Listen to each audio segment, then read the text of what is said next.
Shalom. Good evening to everyone and to all our families from Israel to the ends of the earth here in Australia. And look, tonight we have two wonderful speakers that I'd like to introduce. The first one, and I'll read about Dr. Lisa Sarzin. After practicing as a lawyer, Dr. Lisa Sarzin completed a PhD and has devoted the last 20 years to social justice. Lisa currently works at Tranby Aboriginal Cooperative on relationships and partnerships. Together with her mother, Dr. Anne Sarzin, she co-authored Hand in Hand, Jewish and Indigenous People Working Together in 2010. Lisa has written stories for Simon in 2015, a children's book. Its major theme is the national apology to the stolen generations, told from a non-Indigenous perspective. Lisa serves on the board of a number of non-for-profit, including the Rona Tranby Trust, which supports the recording of Indigenous Australians' oral history. In 2017, the trust supported 13 descendants of Indigenous light horse soldiers to travel to Israel for the centenary commemorations in Beersheba. Lisa is chair of Shalom Gamada. I hope I got it right, Lisa. A residential scholarship program for Indigenous students at University New South Wales. And we are delighted to have Dr. Lisa Sarzin now to share. Thank you. Thank you so much, Barbara and Norman. I so appreciate the generous and kind invitation to invite me to speak. And hello to all the beautiful people on the call. It's just great to see all these gorgeous faces. I would like to begin with an acknowledgement of country. I'm dialing in from the land of the Gadigal people of the Eora Nation, and I'd like to pay my respects to them and their elders, past and present. And I'd like to extend my respect to the traditional owners and custodians of the lands that you're all dialing in from, and to acknowledge the connection we all have to inspirational ancestors. This evening, I'm honoured to be talking about the Rona Tranby Trust, where I have been a trustee in an honorary capacity since 2019. The Rona Tranby Trust is a joint initiative between the Social Justice Committee of the New South Wales Jewish Board of Deputies and Tranby Aboriginal Cooperative to promote the recording of Australian Indigenous oral history and memories to preserve for future generations. The Trust is an endowment fund that was born out of the generosity of Holocaust survivors Thomas and Eva Rona. Thomas and Eva were involved in the New South Wales Jewish Board of Deputies in Sydney and were actively engaged in fostering interfaith goodwill. Tragically, they were both killed in a car accident in 1987. In their estate, they left a bequest to be used for an initiative that would benefit Indigenous communities. The executives of the Rona's estate approached Roland Grittiger to administer the bequest, which he did. And he has remained a steadfast trustee to this day. When Roland first approached Tranby, the response wasn't immediate. It took a lot of time to build trust. Part of that trust came from taking the time to understand each other's experiences and motivations. When Roland shared his story of being a child Holocaust survivor, new pathways of understanding opened up. He met with the then CEO, Kevin Cook, and director, Kevin Torrey. Both of these men were instrumental in leading Tranby, Australia's oldest and now longest running Aboriginal-controlled independent adult education provider. Tranby was formed in 1957. So Tranby's collaboration with the New South Wales Jewish Board of Deputies and the Rona estate began in 1991, taking on the name the Rona Tranby Award and Collection. From its inception to today, the Trust has not only made awards that have ensured Indigenous testimonies, memories, and histories are recorded for future generations, but it has also fostered deeper and more meaningful ties between Jewish and Indigenous people in Australia. And I'm just going to share my screen, like hopefully the technology works. Let me share.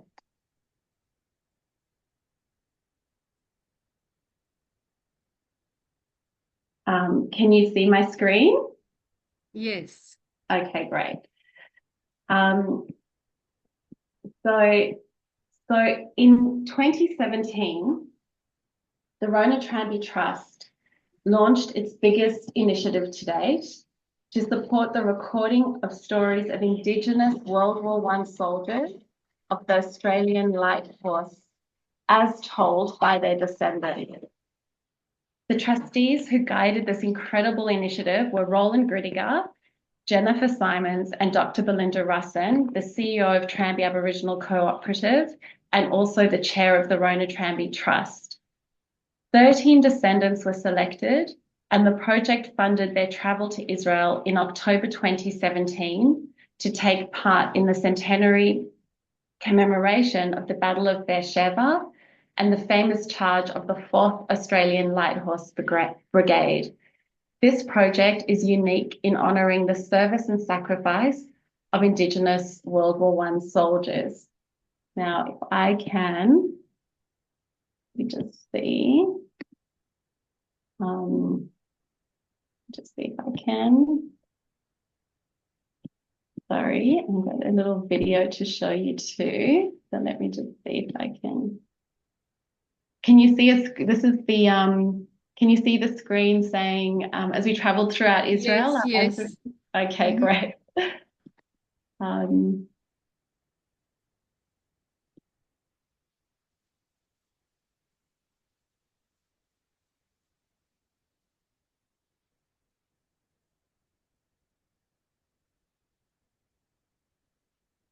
Tranby Trust Australian Light Horse Project supports recording the stories of Indigenous World War I soldiers on the famous Australian Light Horse as told by their descendants. 13 descendants were selected to take part in this project. My grandfather served in the Light Horse Regiment. It's an Australian story, but it's about Indigenous people. And I think that has wide appeal, not just the Aboriginal people, because they're great stories. Ancestors of 2 of the 13 descendants rode in the legendary charge of the 4th Australian Light Horse Brigade. The charge, on 31st of October 1917, was at the end of the day of fierce fighting and broke through the Turkish lines, capturing the key town of Beersheba. This was a turning point in the war, forcing the Turkish army into full retreat and leading to ultimate victory a year later. The Australian Light Horse Project funded the participants to travel to Beersheba in Israel to take part in the Australian National Service on the 31st of October 2017.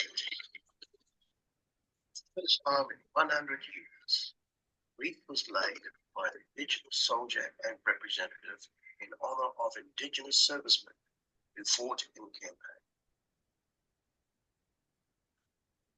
It was a highlight when the announcement of a wreath was made and the Indigenous descendants and their supporters rose up as one in the stands of Beersheba.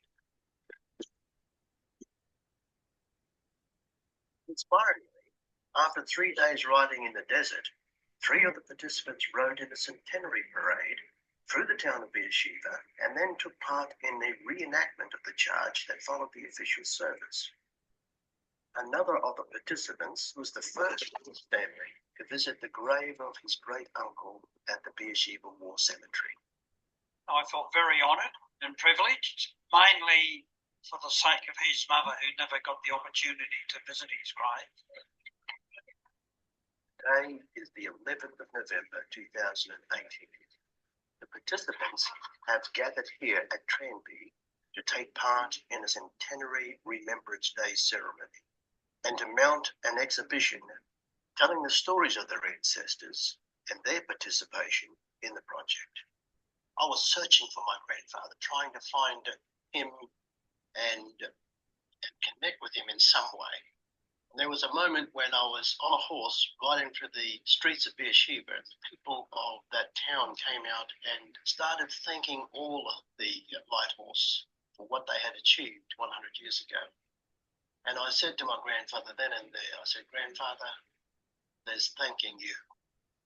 I was able to see the landscapes that they experienced and thinking about some of the stories from their time there.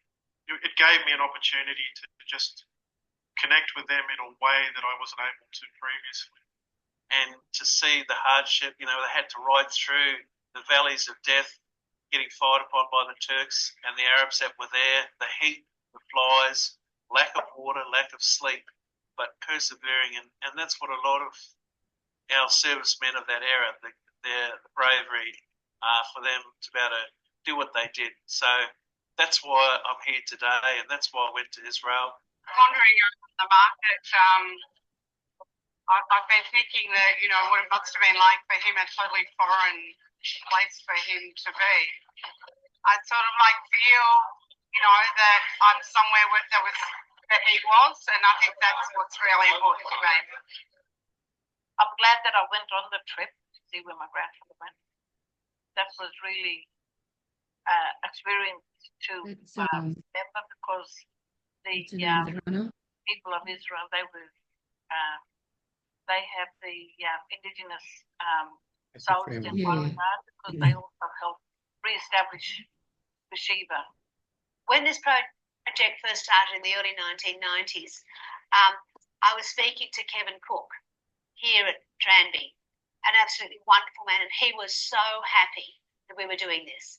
And he said to me, "Now the kids are telling stories." And that is what it's all about. The kids and their kids and their kids, they will be there forever because of this wonderful project.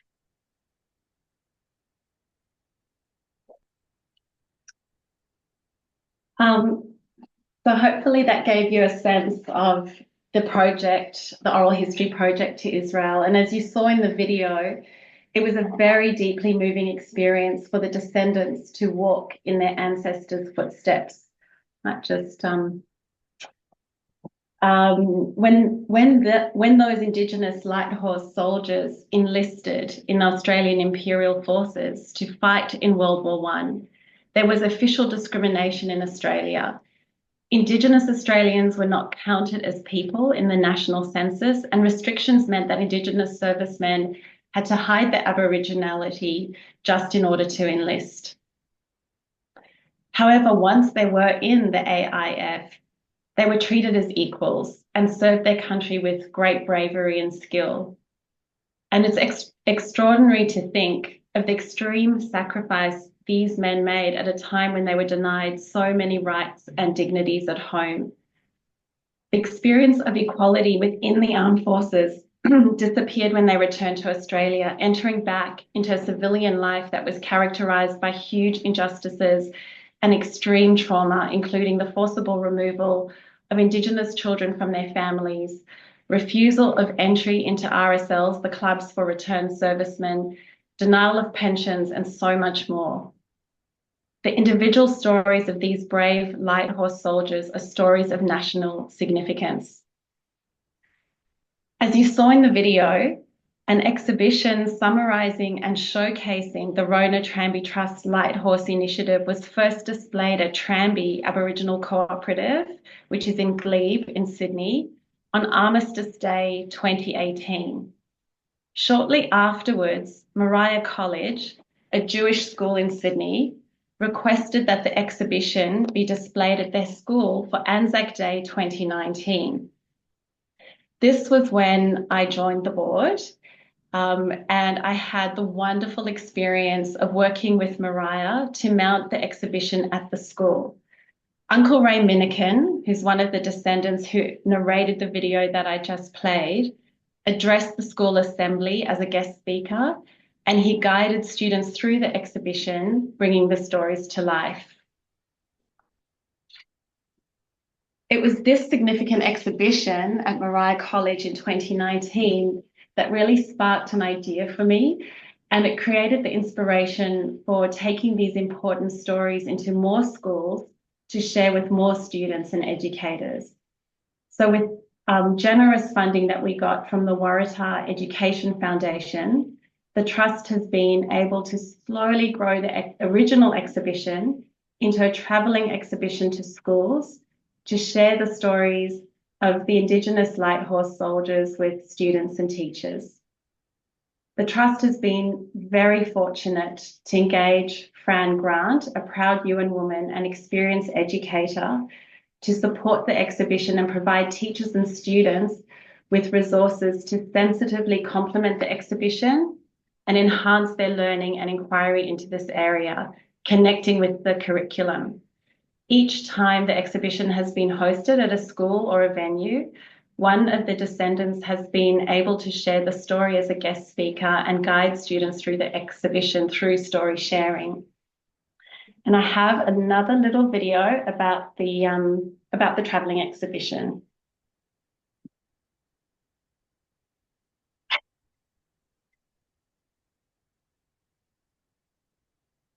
Focus project and this exhibition which documents the project is to shine a light on the contribution of Indigenous World War I soldiers. The charge of the Light Horse Brigade is very important in Australia's history and imagination because of the incredible bravery of the Australian Light Horse soldiers. We had the idea to send a group of descendants from Indigenous Light Horse soldiers to the commemoration events in Israel. The descendants of the World War I Light Horse Indigenous soldiers were instrumental in contributing to and developing this wonderful travelling exhibition. I wanted to be a part of this project because I felt like it fit. I felt like I was truly connected with my great-grandfather as well, and that was when I was in Israel. Rona Tranby Trust is a partnership between the Jewish community recording the oral history of Holocaust survivors and the Indigenous community recording the oral history of their elders. The Waratah Education Foundation focuses on improving educational outcomes for all children in Australia. The original exhibition itself is of historical importance, and to be able to provide the mechanism for that to travel around Australia, we thought that is definitely something that fits in line with our mission. Once the Rona Tranby Trust exhibition was in place at Tranby, and then it was showcased at Mariah College a year later, it was obvious that the exhibition itself had an enormous educative value for students.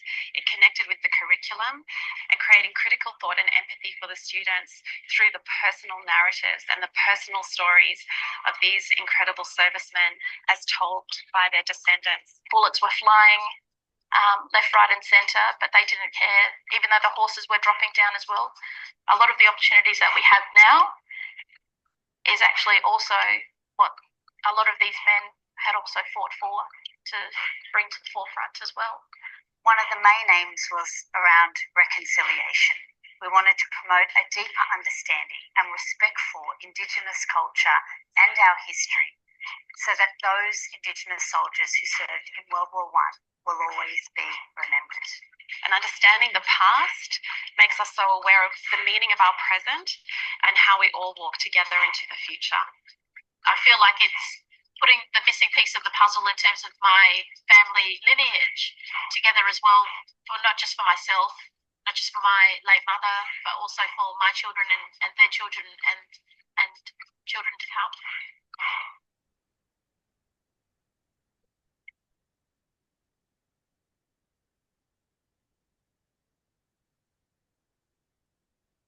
The Travelling Schools exhibition was successfully launched in Pilliga, which is a regional town in New South Wales, on Anzac Day in 2022. It was launched at Pilliga Public School at the request of one of the descendants, Terry Hutchinson, whose family story is connected to Pilliga. 3 of his great uncles, Ernest, Francis, and Charles Firth, were from Pilliga and served in World War I. And I've got a picture of Fran Grant and Uncle Terry Hutchinson at Pilliga Public School speaking to the students at the launch of that exhibition. As Uncle Terry's exhibition poster movingly describes, and I will quote from it, Ernest Firth was killed on November the 3rd, 1917 at Tel Quwelfa and is buried at Beersheba. Francis Firth brought a date seed back from the Middle East at the end of the war. He planted it near the kitchen window of the old family home in Pilliga, New South Wales, so his mum could remember Ernie. The house is gone, but the land is still in the family, and the date palm is still there. Every Anzac Day, the local school pay their respects at the date palm, and the extended family of Firth descendants, approximately 50 people, return to Pilliga to honour and commemorate Ernest, Francis, and Charles. End quote. I find this story of the date palm tree in Pilliga incredibly moving. It symbolises the service and sacrifice of the Firth brothers and the ultimate price paid by Ernest. This living memorial connects those who paid the ultimate sacrifice and their families to the biblical landscape in which they fought so bravely. I just wanted to, I can stop my screen sharing now, so bear with me.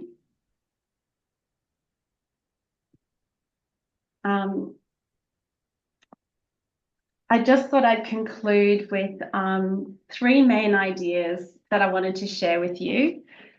The first is about data sovereignty. A foundational principle of the Rona Tranby Trust is that the stories belong to the people who tell their stories and not the trust.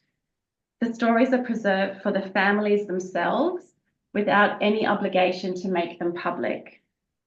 Tranby Aboriginal Cooperative, as distinct from the trust, is starting a sovereign data centre called the Digital Dilly Bag, referencing the traditional woven baskets used for carrying items, and an oral history centre building on the experience of oral history recording gained from the 30-year collaboration with the Rona Tranby Trust.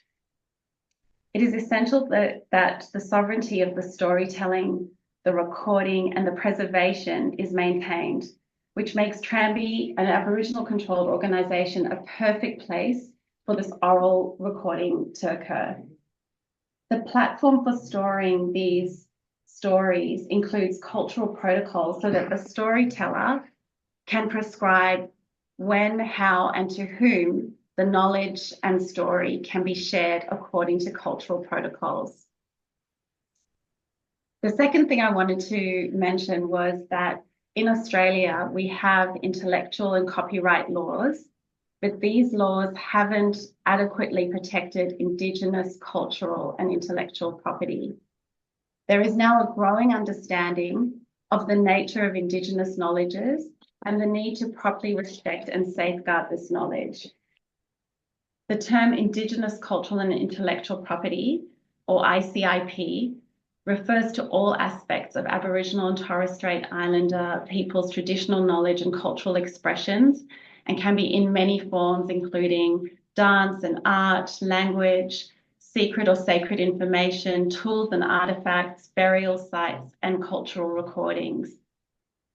So I feel the point that sort of brings it together, the third point and the point I want to conclude on, is that I feel very proud that decades ago, before anyone was really talking about data sovereignty or ICIP, that the Rona Tranby Trust, a grassroots collaboration based on mutual respect and deep care and connection, has laid the groundwork and model for for the future of Indigenous Australian oral history recording.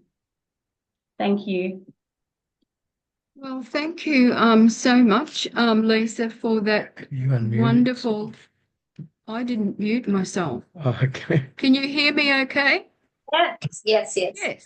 So I just want to thank Lisa so much for that very inspiring story of collaboration and reconciliation between Indigenous Australians and Jewish people. And Norman and I were in Beersheba for the 100th anniversary. So we saw the light horsemen there, and we know some of them personally. Actually, I knew Kevin Cook personally as well. So it's wonderful to be reminded of all of that. So thank you so much. We'll have a Q&A later. So Norman's going to introduce Lauren to us. Well, what an honour. And our second speaker tonight, Lauren Briggs, works voluntarily for the United Israel Appeal, which has been providing humanitarian aid to Israel for over 100 years. Lauren is the chair of the UIA Women's Division and was awarded the inaugural Shirley Lowy Award in 2023 for outstanding commitment by an emerging leader, showing an ongoing commitment to the future of women's philanthropy. It enabled her to travel to Israel to meet recipients of the aid. Lauren is also an illustrator, storyteller, and children's book maker. She illustrated stories for Simon in 2015, written by Lisa Sarzin, based on the National Apology to the Stolen Generations. It has had a significant educational impact in the area of reconciliation. Lauren's third picture book will be released in September this year. So not saying any more, Lauren, we just want to welcome you and tonight. Thank you so much, and good evening, everyone. Boker Tov to those who are in Israel. I'm Lauren Briggs. I'm a proud Jewish woman speaking to you tonight from Gadigal and Birra land.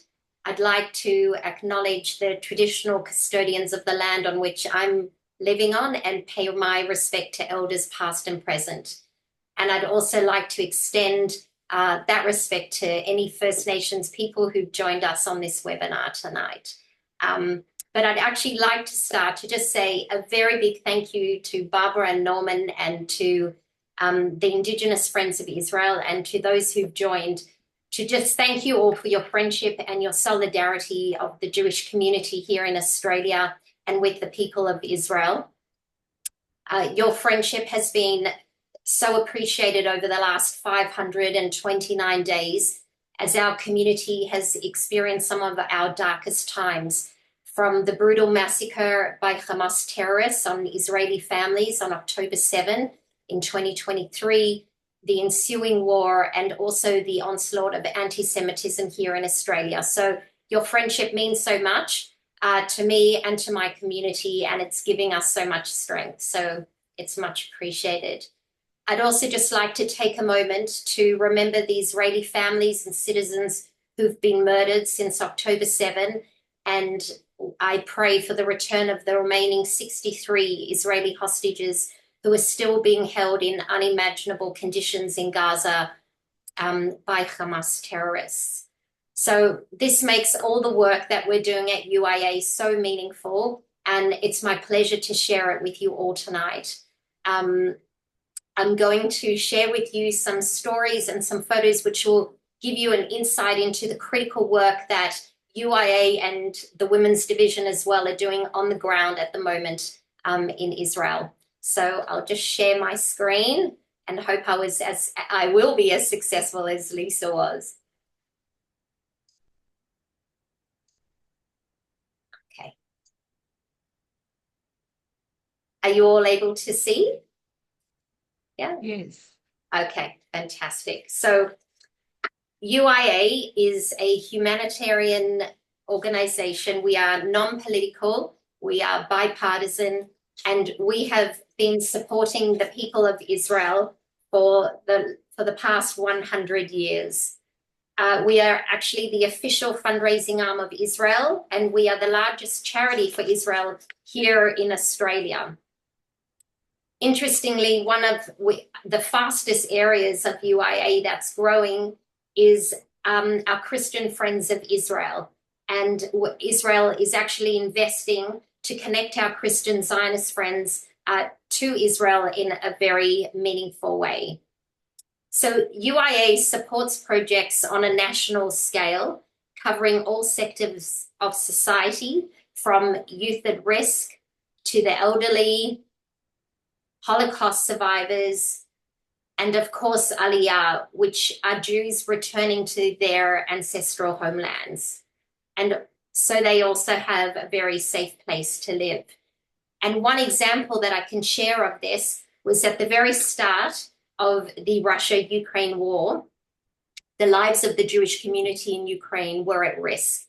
And literally on the ground on day one of the war, Israel had planes and personnel to directly take our community to rescue them and bring them safely to Israel. And UIA played a huge role in funding this operation. The Women's Division, which as Norman explained, I chair, we are empowering the next generation of strong, resilient, and proud Israeli families. And it's our main goal in Women's Division to care for the most at-risk Israeli women, children, and families, and to safeguard really the next generation of Israeli society. And we are a dedicated, passionate, multi-generational group of Australian Jewish women here in Sydney and Melbourne, as well as in Perth. And we all come together with a commitment to Israel and to philanthropy. And this has been our mission for the past 58 years when Women's Division started after the Six-Day War. And here you can see the next generation of Women's Division. We actually had our largest fundraising event a few days ago, where we had over 1,300 women come together to support Israel. And it was the most incredible feeling to feel the beautiful spirituality and support in the room. Women's Division have a very special project in Israel called Pe'amot, Heartbeats. And I would like to show you a quick video which will explain to you exactly what we do. But we basically provide critical care to mothers, children, and families who are facing extreme hardship as they welcome a new baby into their life. And this could be Israeli families, Bedouin, Israeli Arab families. Heartbeats steps in during these families' most vulnerable times, and they offer psychological and parenting support for the first 1,000 days of their baby's life. So I'll just open the video.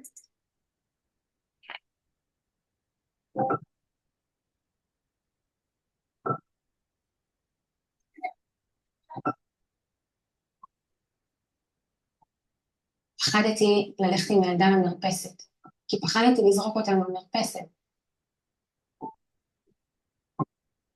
זה מחשבות שהן הזויות, אבל זה באמת מה שקרה.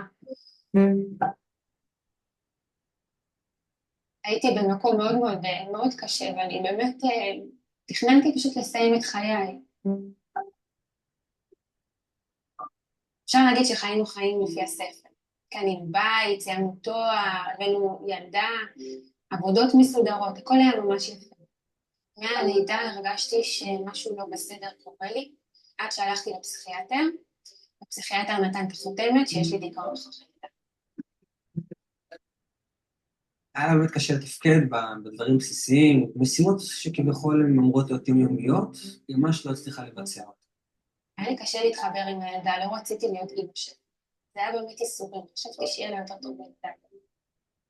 אני השתחררתי מבית החולים בספטמבר 2023, וחזרתי לעבוד, אני חזרה לגן, החיים התחילו להיות לאט לאט יותר נורמליים, איזושהי אווירה של שיקום היה אצלנו בבית. ועוד מצאנו תוכנית של פעימות פה במתנ"ס. וישר התחברנו, אמרנו להם שאנחנו מתמודדים עם קושי גדול, ושאנחנו זקוקים לעזרה כדי להשתקם.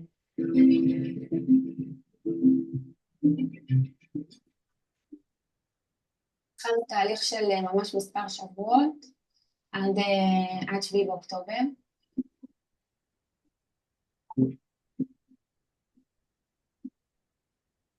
בוקר קמנו למציאות שונה.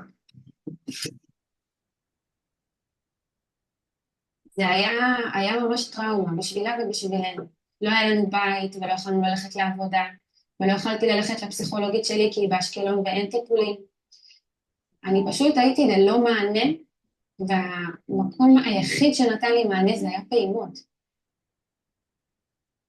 I've been in Australia last year and I met a beautiful community that really made me feel a part of something big. I felt your support and you're willing to help. And a year passed from that moment and I'm still feeling that. So many families received help this year because of you. The outcome are incredible. זה לא קלישאה, פעימות באמת עזרו לי לצאת מהמקום הנוראי שהייתי. הם באמת הצילו אותי. אין לי דרך כאילו אחרת להגיד את זה. זה באמת ככה. פעימות כאילו בשבילי זה נהיה סוג של משפחה. ואני מרגישה שהחיים שלי ניתנו לי בחזרה, בזכות התוכנית הזאת.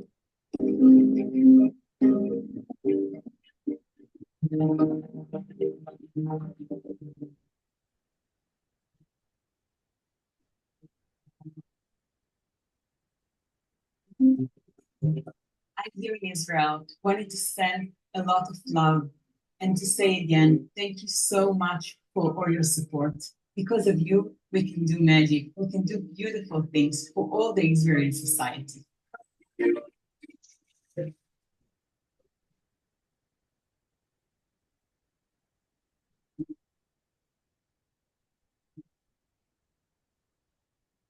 אבל גם נחזור לתוכנית. אנחנו, בעזרת השם, יהיו עוד ילדים, אנחנו נחזור לתוכנית. Okay, so we just had this beautiful family, Tair and her husband Maxim and her daughter, come and share their stories with our community, and it's really helping us connect with Israel and ensure that we're supporting them. Since October 7, women in particular are struggling with financial and emotional burdens, and it's just a beautiful way that we'll be able to continue to assist them. On and after October 7, our community was in so much distress here and dealing with all the trauma that UAA decided that we needed to create a program that would help connect our local community here and to strengthen our tie with Israel.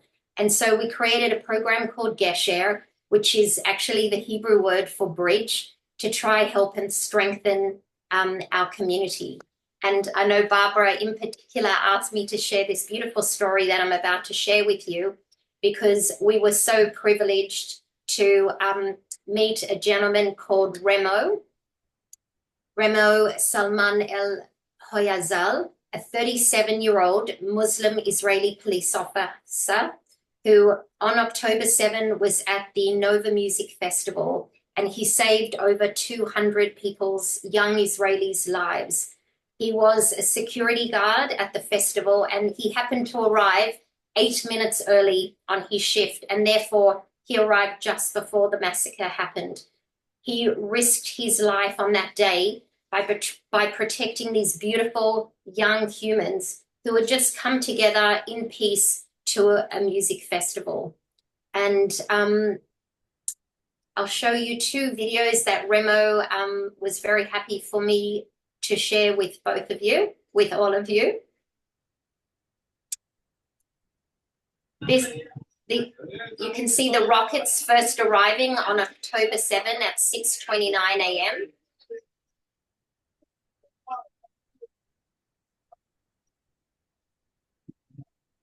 And then the battle that begins. And you can see there's some Hebrew writing on the screen, and the person Remo received this from while he was actually in these bushes fighting the terrorists. It actually says at the top of the screen, It was a blood party, and thank God for the miracle that I survived. Basically, Remo created a line of defense between himself and the other police officers who were there to try and enable as many Israelis to escape.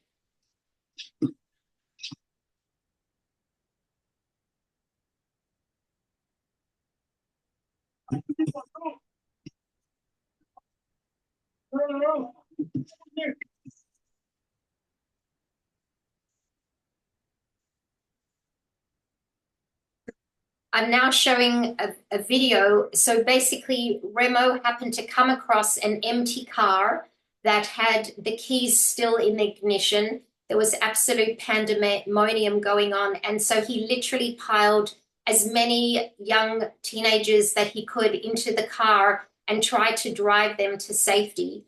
I can't imagine the trauma and the stress. And in the video, you will see he's not sure. He's trying to call people to ask them where he should take these young people.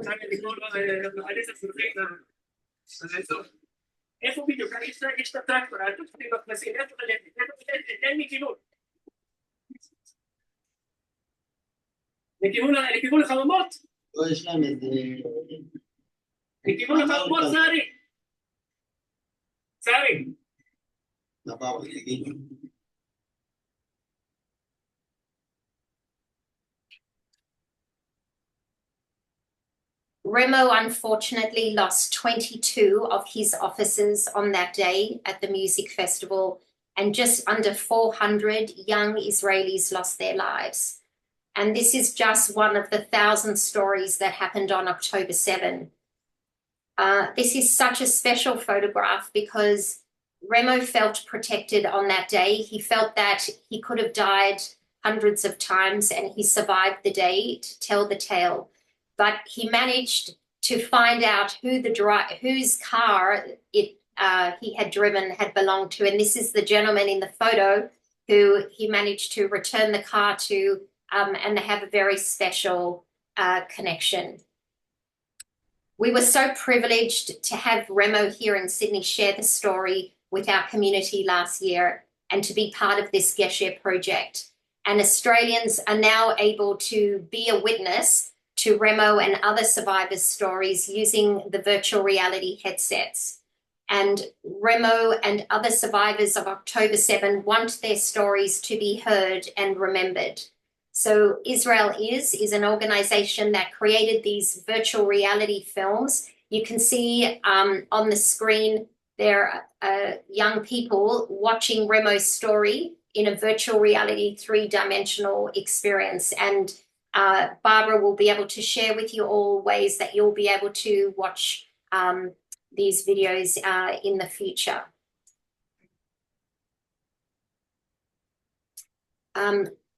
I would like to honour the survivors and the memory of the people who were murdered tonight and to bring this storytelling to a close.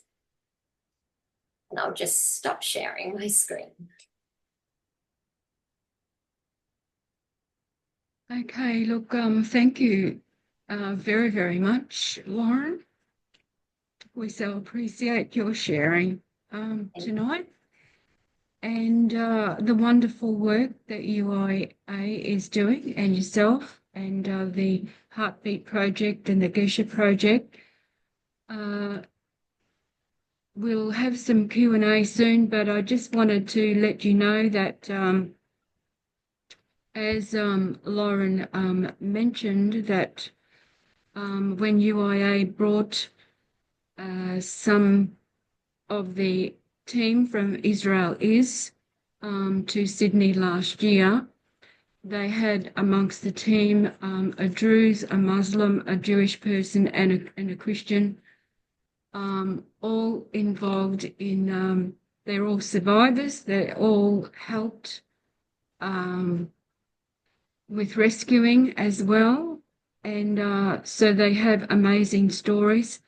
But there's also stories on VR. You saw the goggles there that you can see stories of other survivors and rescuers as well. So they're out here again in April with the help of Gesher and Israel Is, and Never Again Is Now is hosting some events along with Israel Is in Sydney and Melbourne. And so I've got the link there for you.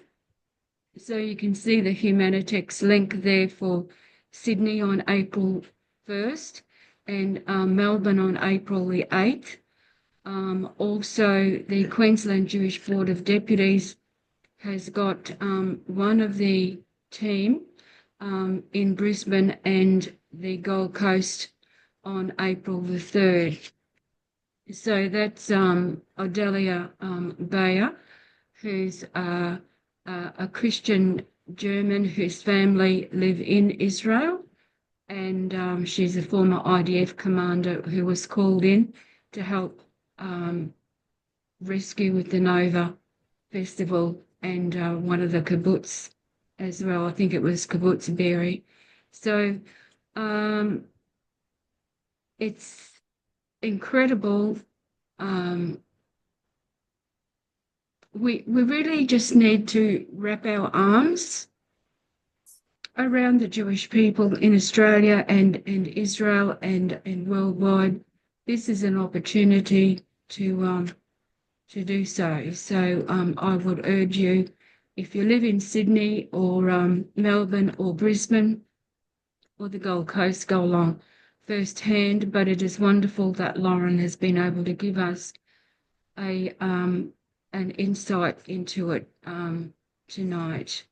So thank you again. And so we're opening it up now to a Q&A. So you can ask either Lisa or Lauren questions.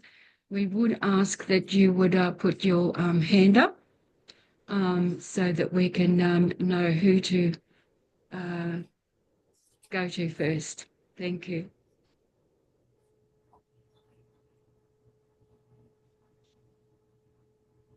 We got anyone there? Yep. I've got a question. We've got Dahlia. I can't find the hand. I've only got my real hand. I can't find the fake hand. Okay. So who is speaking now? Helen? Yes, okay. So we've got Dahlia first, and then we'll go to Suzanne, and then we'll go to Amanda. Okay, thank you. First of all, thank you, Lisa and Lauren, for this wonderful update and your achievements and all the hard work you're doing on behalf of the Jewish Indigenous community in Australia, Israel-Australia connection, which is really important. One of the things that I wanted to, which was not mentioned, Lisa, in relation to World War One, was I don't know if you're aware of the launching in Tzemach, that there was a big fight in Tzemach, and they launched an unveiled there. In 2019, there was a big event there with Australian families of the late Jack Pollard, who is actually in that beautiful sculpture that they unlodged in memory of the Tzemach War there at the Kinneret. And I think we should not forget that as well. I think it's really important to have that included. I was there and I met Mark Pollard, his grandson, who arrived, and many other Aboriginals, of course, the Australian ambassador, and many, many dignitaries from different. It was very important. So I just wanted to add that one in case it's not mentioned, because I think it's really a big part of it. We had, of course, what's his name, from who was in charge of I think he was the director of the Australian Lighthouse. Barry Rogers was there. So it was and it's repeated every year on the date, which is the 25th of September. So that's important.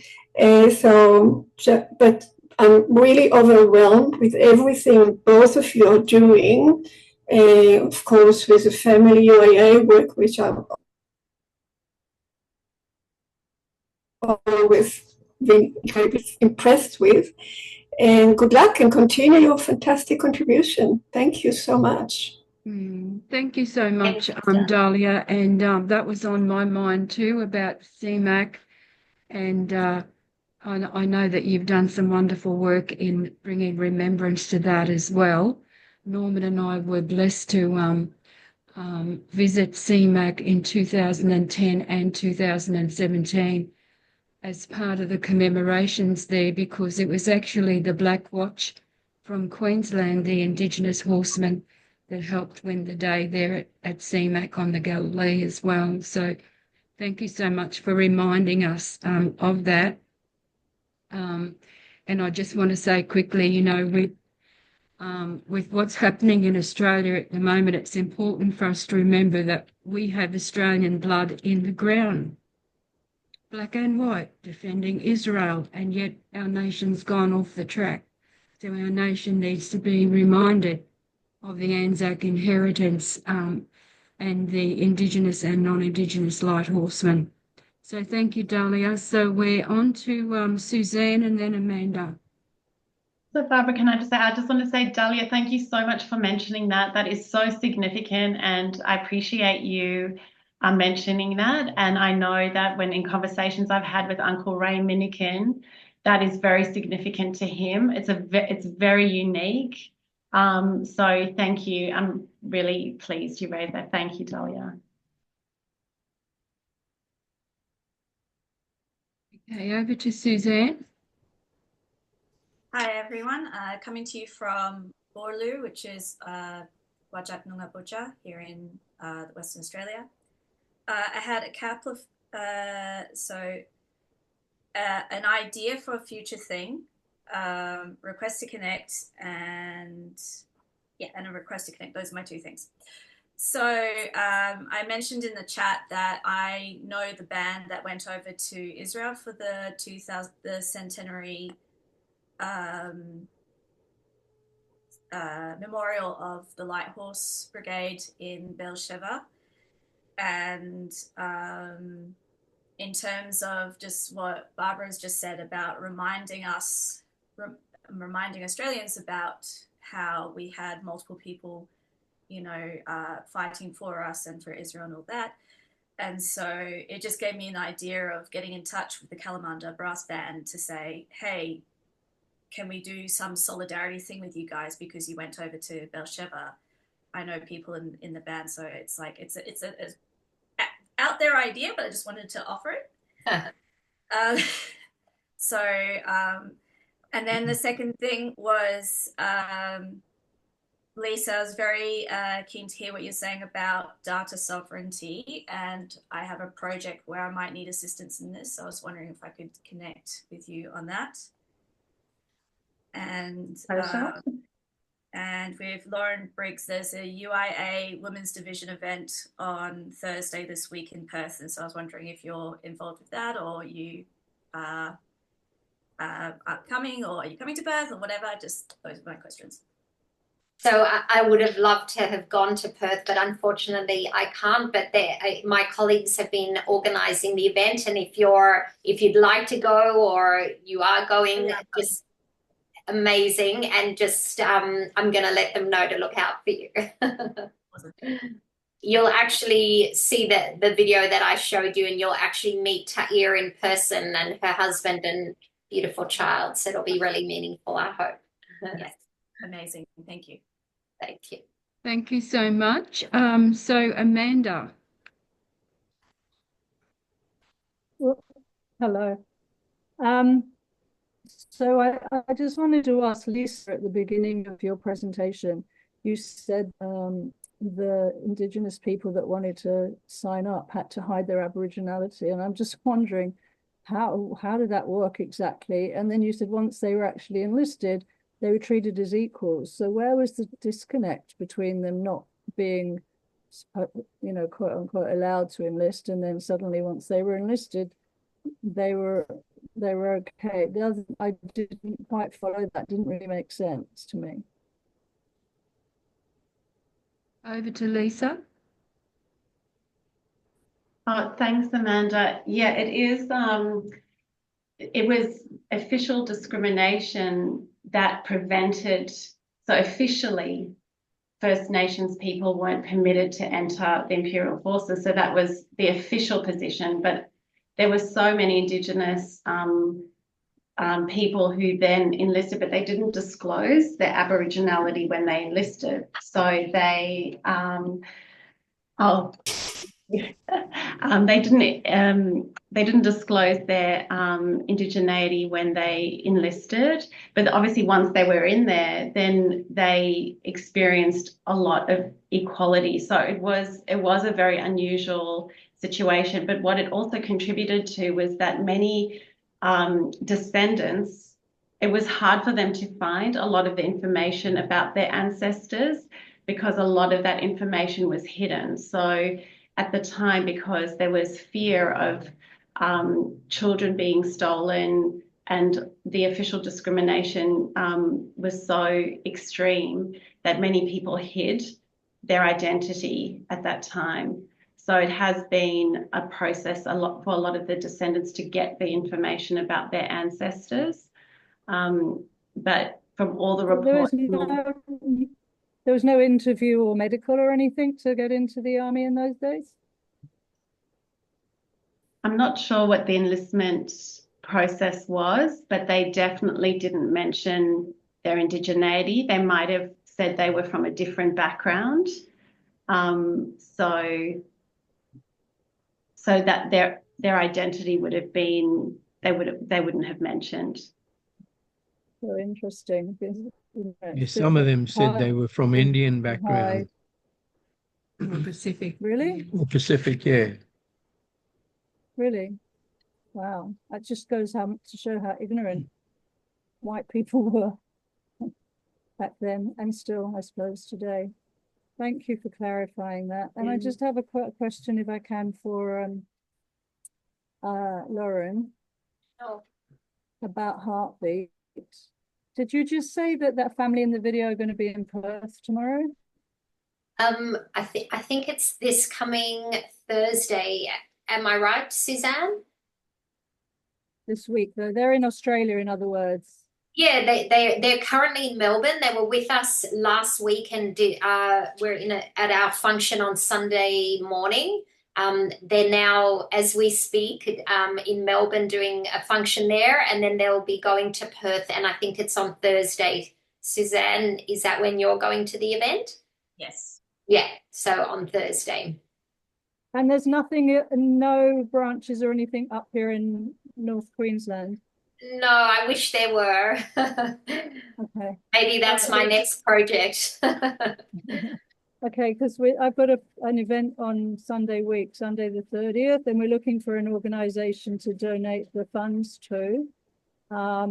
With the initial, intention of the organisation, I know it was those kind of families, but since October the 7th, is it expanded at all to like work with, mothers, bereaved mothers who have got children at home and, the husbands have died or whatever? Absolutely. What's actually happened, because so much of the financial and emotional burden has fallen on the mothers, a lot of the fathers have had to go and fight in the army. So they're now single parenting. A lot of businesses closed, and a lot of families have also had to move from the north and the south. They're still currently displaced because they can't go back to their homes, especially around Gaza. So many of the communities there were destroyed and the homes are uninhabitable, so they can't actually go home. So the need is far greater. And I've heard a lot of Israelis say that they haven't even found all the issues they're going to come out of October 7, especially all the PTSD and the trauma and the anxiety. I mean, one story I heard was that during the very long summer break, it's extremely hot, and families didn't have air conditioning. They didn't have money to go to entertain the children. So even if you had 4 problems, they then became 10 and 12, and it just becomes unbearable, and these families are desperate for support. The need is great, very great. So are you also working at all when you talk about the PSTD? We know with quite a lot of survivors have taken their lives because there isn't enough support, mental health support over there to go around, for the survivors, because they're just not coping with the trauma of what they experienced. Do you do anything with them? Yes, so in actual fact, UIA support a specific program called Shavim, which is dealing with the PTSD of survivors and of all Israelis, building up their resilience and dealing with all the trauma. So they're creating these expert centers that they'll be able to treat people. All right, brilliant. I'll talk to you. Yeah, be in touch. Thank you so much for your question. Thank you so much for that. Is there anyone else who has a question? Just put up your hand if there's anyone else who has a question, or if you'd like to make a comment.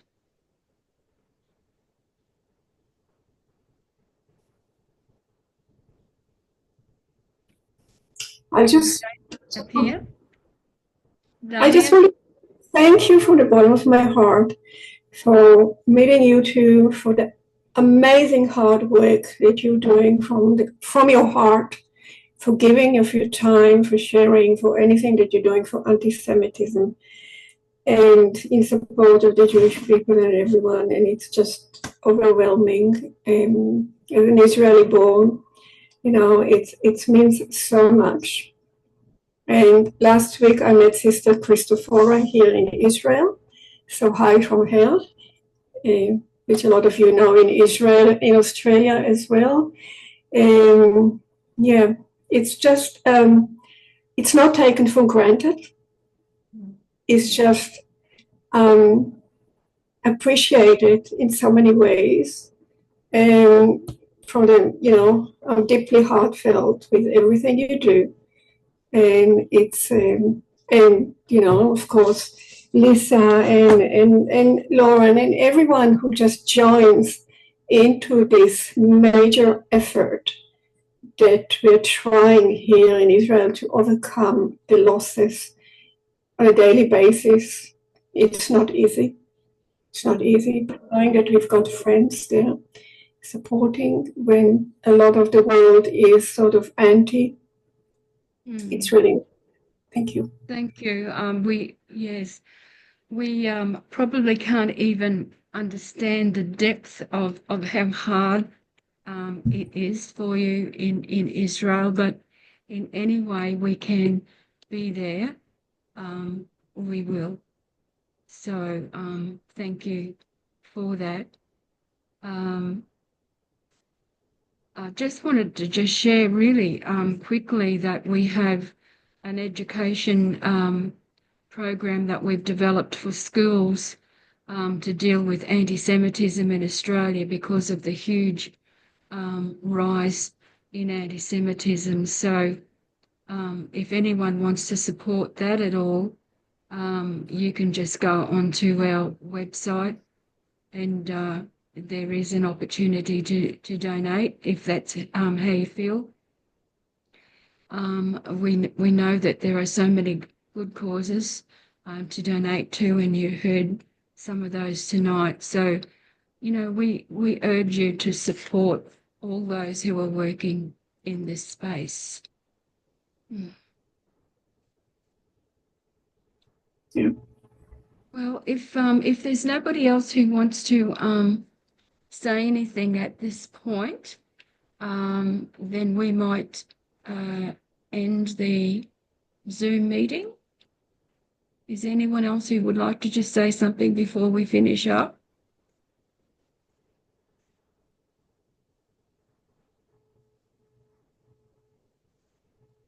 You want to just once again thank the speakers very much.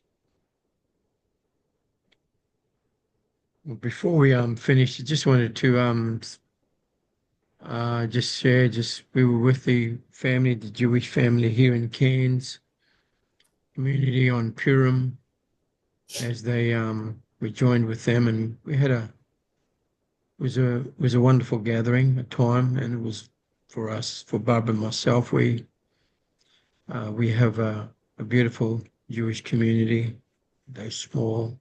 So we just want you to, Dahlia, and our families in Israel, Shalomi and Miriam, to know that our prayers and our love for you, for the families in Israel, and just pray that strength be upon you. And you put your hand up? I don't know how to do that.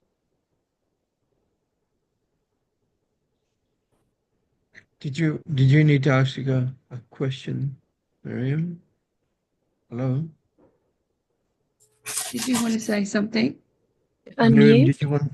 did you want to say Oh, something?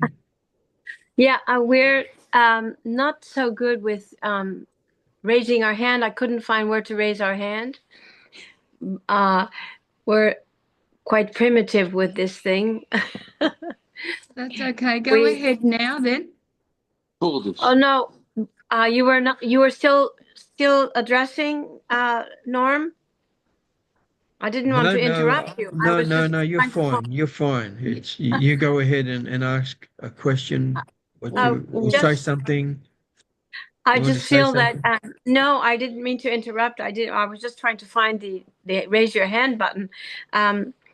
Yeah, so it's on our hearts to really just say thank you and how wonderful. We just feel that from Israel we want to really convey our thanks to the speakers and to the work going on there for the Jewish people here, and the whole heart is in the right place to really make that extra effort for the after October 7th and all that's going on, because really it's changed so many things and it just really warms our heart. And so we feel like from Israel just to really bless and say how wonderful it is for us to hear these things across the seas here in Israel. So, and bless you, from the Israeli people. Bless these speakers, and bless you, Barb and Norm, for facilitating this today.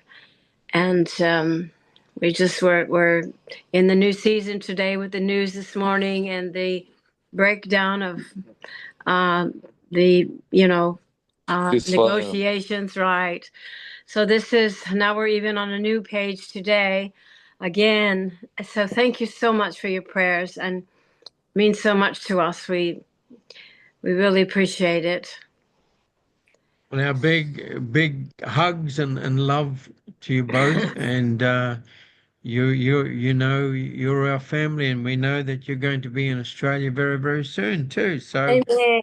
we know Amen. that all Australia and places in Australia they will meet you both in person, And because you'll be we very love you. welcome. We love you both, and as I Thank said, you. we stand with Israel. We stand with you, our family. And thank you for coming on. I don't know what the time there is in Israel. I know it's an 8-hour difference, but thank you and blessings. Well, I just want to thank Dr. Lisa Sarzin and Lauren Briggs tonight, and very, very special things that you shared on your hearts. And I just want to also thank you for your dedication and your commitment, Dr. Lisa and Lauren, for all your work. And I know, as we've been on Zoom here tonight, that one day we will get to meet you face to face there as well. So to all those that came on tonight, Barbara and myself, we want to thank you, and stay safe. And our love is there with you all. I didn't think I was going to say this, but I'm going to be standing, just so you know, those in Australia, I'm going to be standing as an independent for the up and coming federal seat of Leichhardt here in Cairns. And one of my many platforms, and one of the first ones up there, is anti-Semitism. So I just want you to know, to all my family in Australia, Jewish family, that you know that I will be running a platform on anti-Semitism. So please stay in touch. Great. from Barbara and myself, love you all and do stay safe. And good night. Shalom. Shalom. Shalom. Shalom. Thank you so much. Shalom. Bye. Thank you. Good night. Good Thank night, you. everybody. Thank you. Thank you. Good night, Thank everybody. you. Good night. Thank you very much. Thank Thank you. you. Good night.